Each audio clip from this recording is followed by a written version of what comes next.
Hello everyone, nice to meet you here. During today's lecture, I will briefly describe one type of anemia, which is a pernicious anemia. Firstly, we will talk about what is anemia. Anemia is a medical condition in which the blood is low in normal red blood cells. So patients with anemia do not have enough red blood cells in their blood. We know that the blood has several different components, including red blood cells, white blood cells, platelets, and plasma. Now, white blood cells helps the body to fight against infection and disease. The red blood cells helps to carry the oxygen throughout the body in the blood. Red blood cells makes our blood look red. The pernicious anemia is one cause of vitamin B12 deficiency anemia. It is mainly caused by an autoimmune process that makes a person unable to produce a substance in the stomach called the intrinsic factor. Now, intrinsic factor is needed to absorb dietary vitamin B12 in the small intestine. Vitamin B12 is required for the body to produce red blood cells. So we can see that the main cause, so now we know that the main cause is that,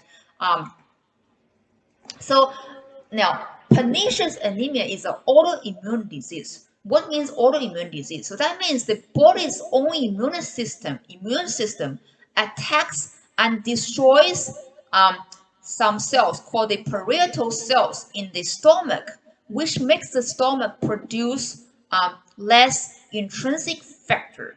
So without enough intrinsic factor, then vitamin B12 could not be produced enough. Now, without enough vitamin B12, then the red blood cells could not be produced enough. So this is the main cause. So basically, it is an autoimmune problem. So the body's own immunity attacks its own stomach and makes the stomach become unable to produce this intrinsic factor. And intrinsic factor can produce vitamin B12. So not enough intrinsic factor, there won't be enough vitamin B12. And not enough vitamin B12, there won't be enough red blood cells to be produced.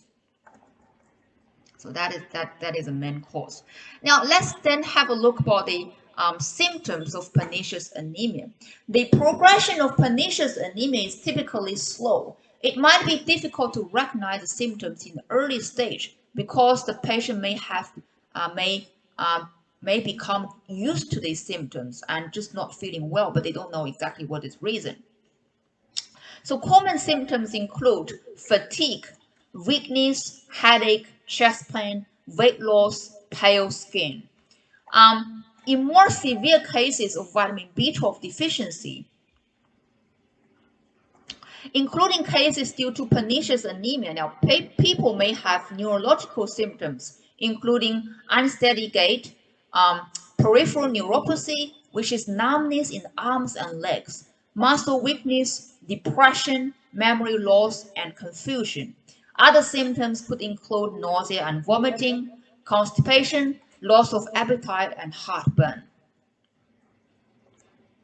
Now we know that if there is not enough red blood cells produced in the body, because the red blood cells carry oxygen, then patient won't have enough oxygen. Then patient could always feel very tired, exhausted, because all our body tissue and organ need oxygen. Yeah. So not enough oxygen, then patient will have less energy and also could feel short of breath as well. There are two main causes of pernicious anemia. One is autoimmune problem and one is genetic.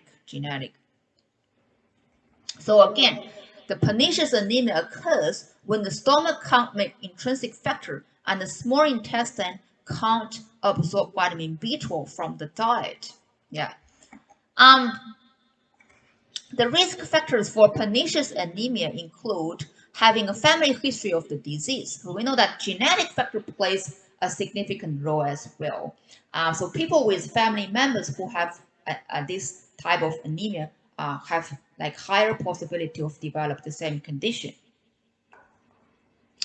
Other risk factors include being of Northern European descent, having type 1 diabetes, having had part of your stomach removed by the surgery, or being 60 years of age or older. So the risk of developing pernicious anemia increases as people age, as people age.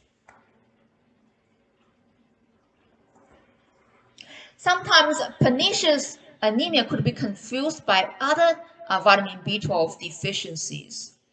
So pernicious anemia is an autoimmune disorder. Yeah, so the own immunity hurts the parietal cells in the stomach and inhibits the proper functioning of the intrinsic factor. However, pernicious anemia may also have genetic component to it. It may potentially run in families. We know that the family history is also important. There are also children with pernicious anemia who are born with a genetic defect that prevents them from making the intrinsic factor.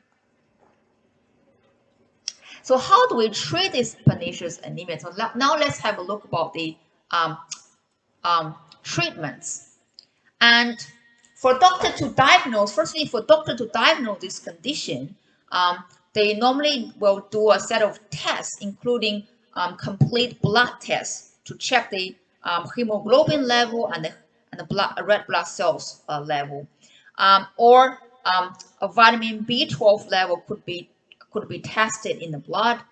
So these are some. So normally, doctor will do a blood test to check the level of the vitamin B12 and the level of the red blood cells. How do we treat this anemia? So the treatments include vitamin B12 injections that are followed closely over time. So for people with this vitamin B, because it's caused by vitamin B12 deficiency, so vitamin B12 injections on a regular basis will be very effective in treating this condition. Also, like patient could be given the vitamin B12 oral supplements. Yeah, vitamin B12 oral supplements. Now, vitamin B12 injections can be given daily or weekly until the B12 level returns to a healthy range. During the first few weeks of the treatment, your doctor may recommend limiting the physical activity. After the vitamin B12 level gets in range, you may only need to get the injection once per month. You may be able to administer the injection yourself or have someone else give them to you at home. Yeah. And after the vitamin B12 level back to the healthy range, the doctor might just recommend you to take oral B12 supplements instead of the injection. So basically, vitamin B12 supplements, either oral or either through oral or injection, they are the most effective treatments. So thank you very much for listening. I hope this little lecture could help you understand what is pernicious anemia. Thank you.